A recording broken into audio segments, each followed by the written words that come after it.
quite some time ago by a psychologist. America is sponsoring I first learned it from my grandmother. Now, my grandmother was a wonderful person. She taught me how to play the game Monopoly. She understood that the name of the game is to acquire. She would accumulate everything she could, and eventually she became the master of the board. And then she would always say the same thing to me. She'd look at me and she'd say, "One day, you'll learn to play the game." One summer, I played Monopoly almost every day, all day long. And that summer, I learned to play the game. I came to understand the only way to win is to make a total commitment to acquisition. I came to understand that money and possessions, that's the way that you keep score. And by the end of that summer, I was more ruthless than my grandmother. I was ready to bend the rules if I had to win that game. And I sat down with her to play that fall. I took everything she had. I watched her give her last dollar and quit in utter defeat. And then she had one more thing to teach me. Then she said,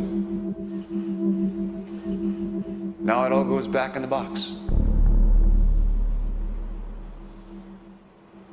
Democratic capitalism is the best system ever devised. The driving force of modern industrial civilization has been individual material gain.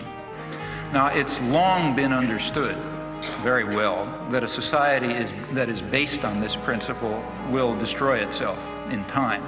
At this stage of history, either one of two things is possible. Either the general population will take control of its own destiny and will concern itself with community interests, guided by values of solidarity and sympathy and concern for others, or alternatively, there will be no destiny for anyone to control.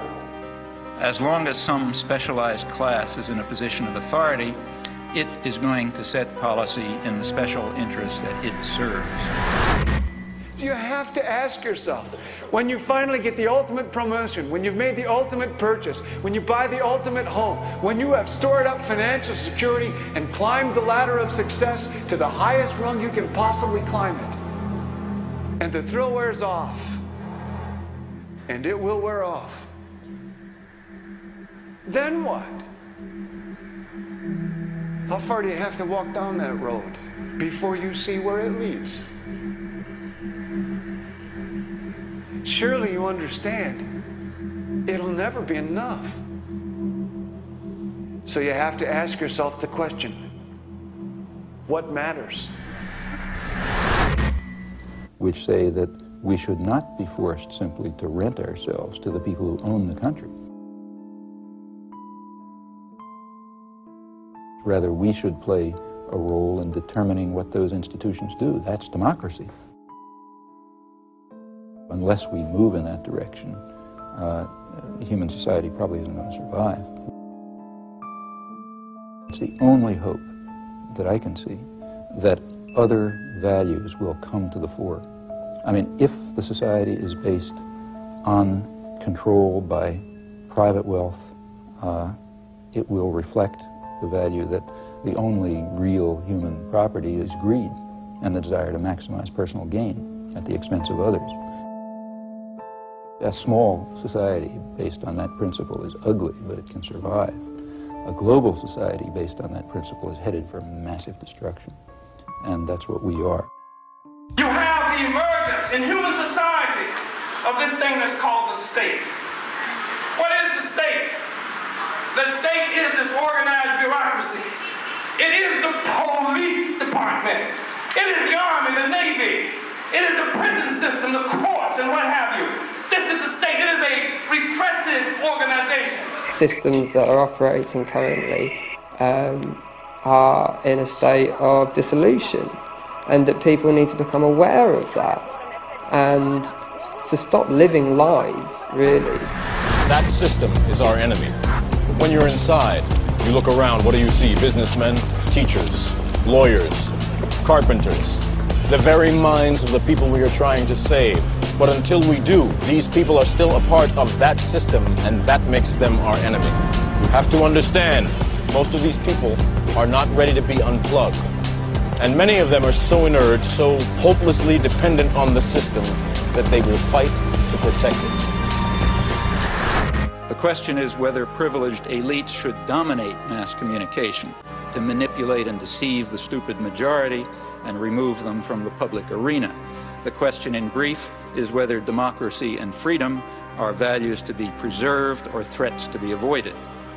In this possibly terminal phase of human existence, democracy and freedom are more than values to be treasured. They may well be essential to survival. Suck it in and cope, buddy. Suck it in and cope. The global insurrection against banker occupation. People are angry and they've got their pitchforks. They've got their torches. Does the government really think they can win that war if the young people are like, fuck this? You can't beat that. You can't beat us. No, it's impossible. It's impossible. Like Public Enemy said, it takes a nation of... There's no fucking way. Dictators are never as strong as they tell you they are. And the people are never as weak as they think they are early on. And that frightened the rich.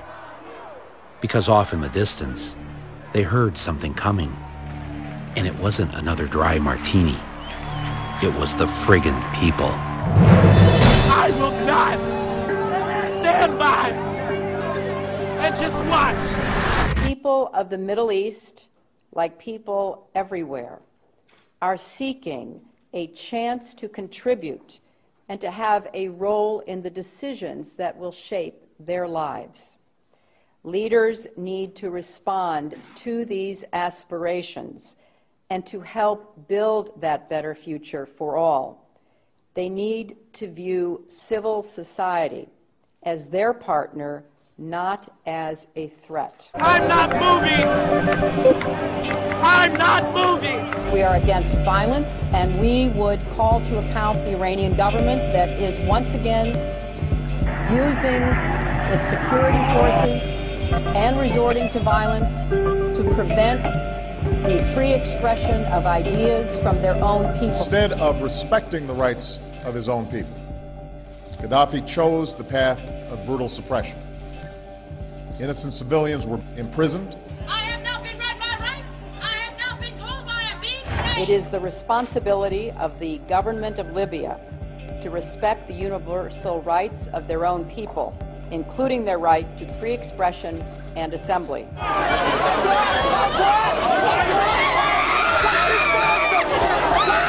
can't breathe, officer. Please get off his neck. I need my inhaler. A campaign of intimidation and repression began. Shame! What is absolutely clear is that we are witnessing history unfold. It's a moment of transformation that's taking place because the people of Egypt are calling for change.